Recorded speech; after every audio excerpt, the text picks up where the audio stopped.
everybody. I'm Tesla DuBois, and I'm really excited to be here today to tell you all about solving a secure geocoding problem that hardly anybody has. So you might think from the title of my talk that I'm someone who's overly concerned with the precise locations of things.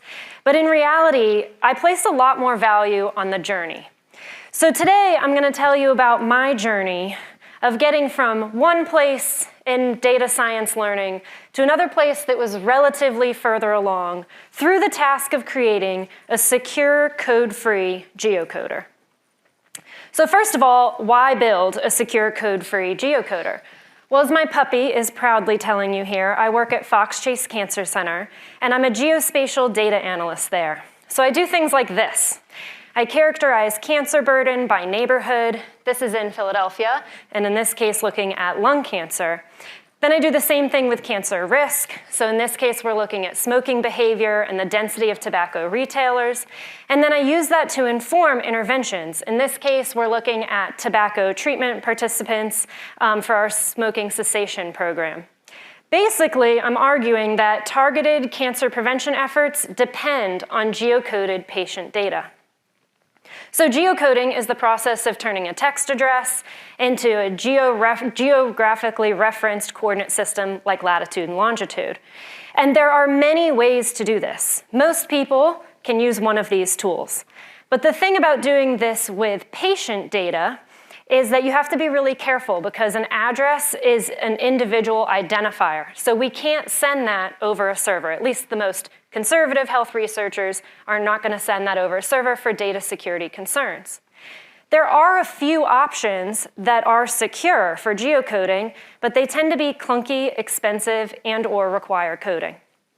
So this is a data science conference. Why is coding an issue here? Well, while I am the only geospatial analyst at Fox Chase Cancer Center, I'm not the only one interested in using geocoded data. Normally, the next step after geocoding is that we link the geocodes with some area-level measures of social determinants of health, which can be defined as the environments in which we live, work, and play. So I'm going to give you a few examples of other folks at Fox Chase who are interested in using this type of data. We have clinical researchers who want to know whether socioeconomic status has any association with treatment outcomes in their patients. We have a multidisciplinary team right now who's working on increasing diversity in our clinical trials and want help with focusing their recruitment and education programs and which community partners we should engage in this effort. We have leaders of cancer prevention and control interventions like our mobile mammography unit and our patient navigation programs who want to make sure we're prioritizing and serving residents in the highest risk areas.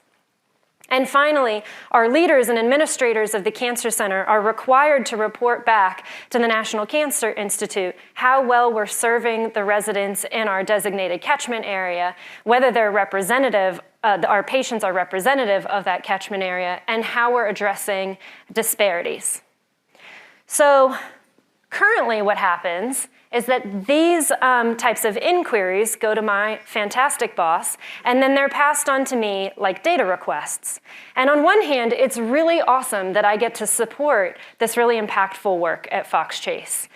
And I also got to thinking that if I could give researchers and administrators at Fox Chase a tool to be a bit more independent in geocoding and potentially linking that patient data with common measures from area-level measures, that I would be freed up to do some of the more advanced spatial analyses that I'm interested in, like when I presented this machine learning project that I did on early onset colorectal cancer. So I wanted to create a code-free, secure geocoding application for researchers and administrators working with patient data. And I actually workshopped this idea quite a bit with my fantastic boss, Dr. Shannon Lynch, and her collaborator, Dr. Kevin Henry. And actually, because of those two individuals, I'm going back to school now for my PhD in geography. Thank you. So I took a class last semester on geospatial application development, and it was a project-based class. We had to be in group projects, and I presented this as an idea on the first day of class. And quickly, 2 of my classmates joined my group. So we sat in the back of the classroom while other groups were forming, and I talked about my ideas for how we would approach this in R. And right before we left the classroom, the professor told us that we had to use Python-based solutions. So, this is where I need to tell you that I've always been a bit of a rebel. And in fact, as this newspaper clip tells you, I was the only girl in my all-girls private Catholic high school who rode a motorcycle from a different county to school every day. And what the newspaper doesn't tell you is that on my lunch break, I used to get back on my motorcycle and ride through the convent behind the school and through the paved rose gardens and wait for the nuns to come out and yell at me. So when my professor told me, an R lover, that I had to use Python-based solution, I immediately went home and started coding it up in R. So I will argue that this wasn't just an act of rebellion. Just as in my teenagerhood, I really needed to explore the world in a mode that felt freeing to me and assert myself as an independent being. Similarly, in this project, I needed to deeply understand conceptually what I was trying to do in a language that I understood and knew well. So the first phase of this project is do you, build understanding with tools that you know. This is what it looked like for me in R.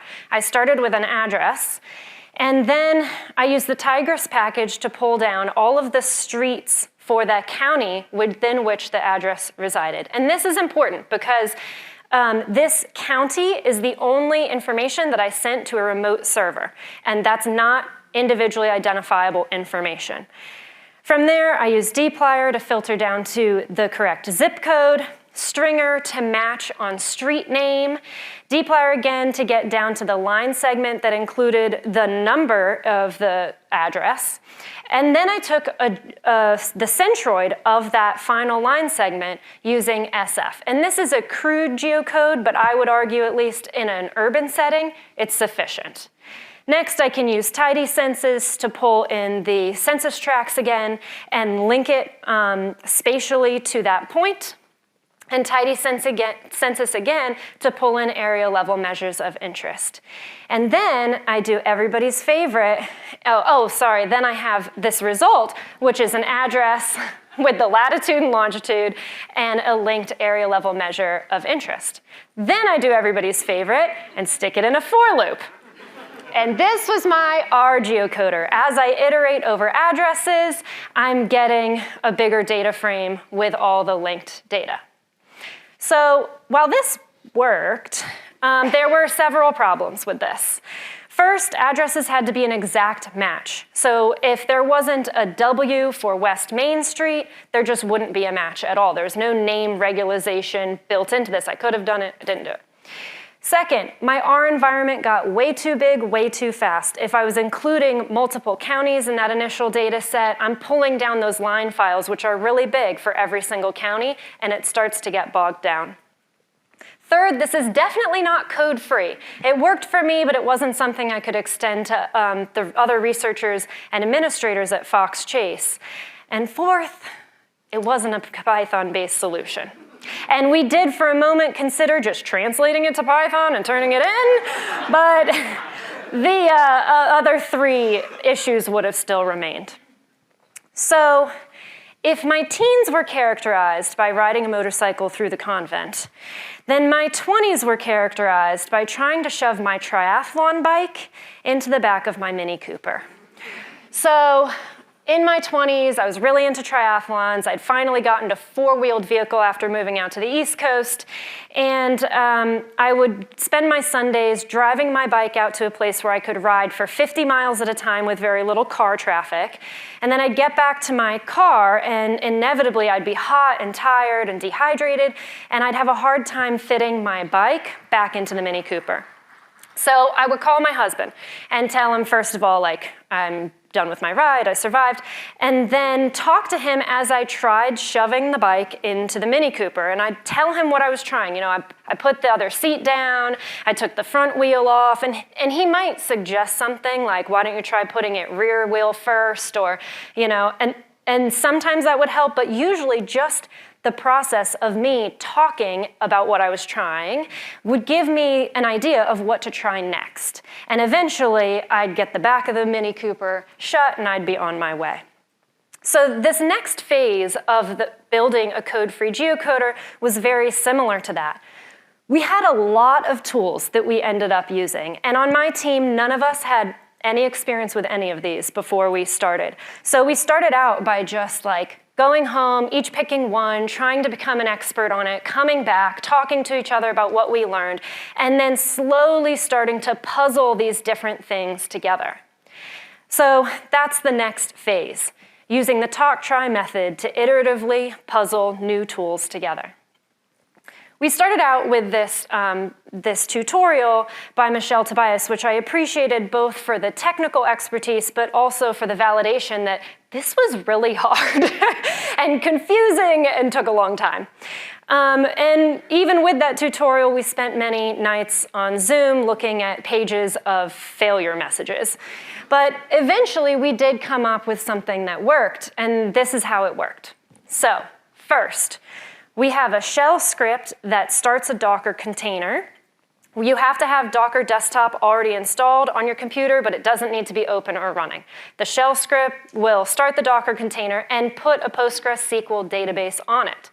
Then we have another shell script that will pull the relevant line files with PostGIS and store them on that PostgreSQL database.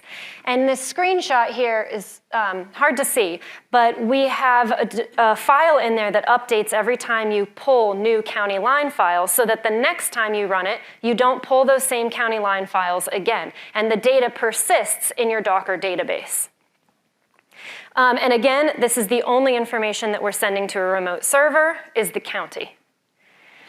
Next, we have PostGIS functions to geocode against the database. So PostGIS has a geocoding function already, and it normally sends the address over a server, but instead we're using our Docker database as the server. So we're directing the data to our local Docker database, and it's never going over a server. So we are coding this up with a Python function. And finally, we created an interface with Qt Designer and linked the whole thing up with Python. And this is a very basic user interface, but it does have a couple options. You can name your input file, designate your output file, and then you can pick between having your output be a CSV or a shapefile. You can choose to have your points jittered, which means just like randomly moved within certain bounds from the true latitude and longitude. And then you could add the social determinants of health data at the census tract level or not. Okay, so if my teens were characterized by riding a motorcycle through the convent, and my 20s were characterized by shoving a bicycle into the back of the Mini Cooper, my 30s, how many people have experienced their 30s in here? Okay, all right. So my 30s have been characterized by a bit of compromise. So when I was pregnant with my second daughter, my husband and I decided it was time to give up on any idea that we would ever be cool again, and we went ahead and bought a minivan. It was very sad. We had to let go of some ego, but it was the most functional choice. You know, it would work for our family. But I believe that you should really own where you are when you have to make that type of decision. So we went ahead and got the license plate van with 5 A's. And the only time that has backfired is when my kid got a point off on a spelling test for putting too many A's in the word van in first grade. And she tells me it was a joke, but the teacher obviously didn't get it. So, but she only put 4 A's, so she was right to get a point off. So this phase of this project also required some compromise, and we'll get to that. And in doing so, I had to, prioritize functionality over flair, much like getting the minivan. But before we had to compromise, we were actually feeling quite good about where we were. So 1 week before the final was due, we gave a demo to our class. I'm going to walk you through that now. So the first demo, we're exporting a CSV of true points with the census tract variables attached. Now, this might be a little hard to see, but we're starting down here with a CSV that has 2 columns. One is just an address ID, and the other one is the addresses all in one column. And we hadn't packaged this into an executable file yet, so we're pressing run right up here from the Spider interface, and then it pops open our GUI. We can navigate to the CSV of addresses, designate our output. We want a CSV, not jittered, with the social determinants of health data at census tract level. Press OK, and it gives us this output that it's telling us that it's pulling those county line files. And then we have the file pop up where we designated. We can open this up and we see that we do indeed have a latitude and longitude, and importantly, that rating for how good of a match it is. So I have a PO box in here as a test. It has a really poor rating, and that's what we want to see. And then we have the area level social determinants of health measures on there. In our second demo, we have a shapefile of jittered points and the census tract variables attached again. We're going to go ahead and press run, put in our file, designate the output. We want a shapefile. We do want it jittered this time, and again, we're attaching the census tract variables. Press run. This time, it's not pulling those county line files because we already did it 2 minutes ago, and remember, the data persists in our Docker container, so it doesn't have to call it again. This time, it's telling us that it has to shorten the column names when it's exporting a shapefile, which if you do geospatial stuff, you're familiar with. Not a big deal. We can open up QGIS now, call in that shapefile, and indeed we see that that jittered point is just slightly off from the true latitude and longitude. All right, so we were feeling pretty good. Our professor was impressed, our classmates were impressed, like we thought we were pretty awesome. But then we still had to package it up into a downloadable executable that somebody could click on their desktop and it would pop open our GUI. And we ran into some problems. So this is our group chat the day before the final was due. And it turned out that the Python module that I was using to calculate the census tract level variables was causing an issue when we were packaging it into an executable. So I had to just comment out all of that code and say, okay, well, we're not turning in, that. That was like a nice to have, right? Then we did get it into an executable file, but it wouldn't run when you double-clicked on it from download. It would only run if you go to the terminal and tell it to run from the terminal, which is not entirely code-free. But the final was due, and we had to turn in what we had. And so that's what we did. We turned it in. And this is where being a journey person really comes in handy, right? Because even though I didn't get to all the way where I wanted to get with this geocoder, I would argue that by building conceptual understanding with tools that I knew well, using the talk-try method to iteratively experiment and puzzle things together, and knowing when it's time to compromise, and by doing so, prioritizing functionality over flair, I definitely progressed in my data science learning journey. And not only did I progress in that journey, even though it's not ready for prime time, I did create something that I can use at work. So I recently geocoded 3,000 patient addresses. 85% of them were geocoded with the Python-based solution, which is pretty good. Like it's what you would expect for patient data. And then I got an extra 5% by running the ones that didn't geocode through the R geocoder. And the thing is, the journey continues. So I can't tell you, I'm not 40 yet, so I can't tell you what the next phase or lesson is going to be, but I can tell you this. On days that I drive to class or to the office, I drive a hybrid. And at work, I just got a data science undergrad intern to help me continue building this out. So I hope that the phase feels really efficient. But, either way, I'm just happy that the journey continues. Thank you.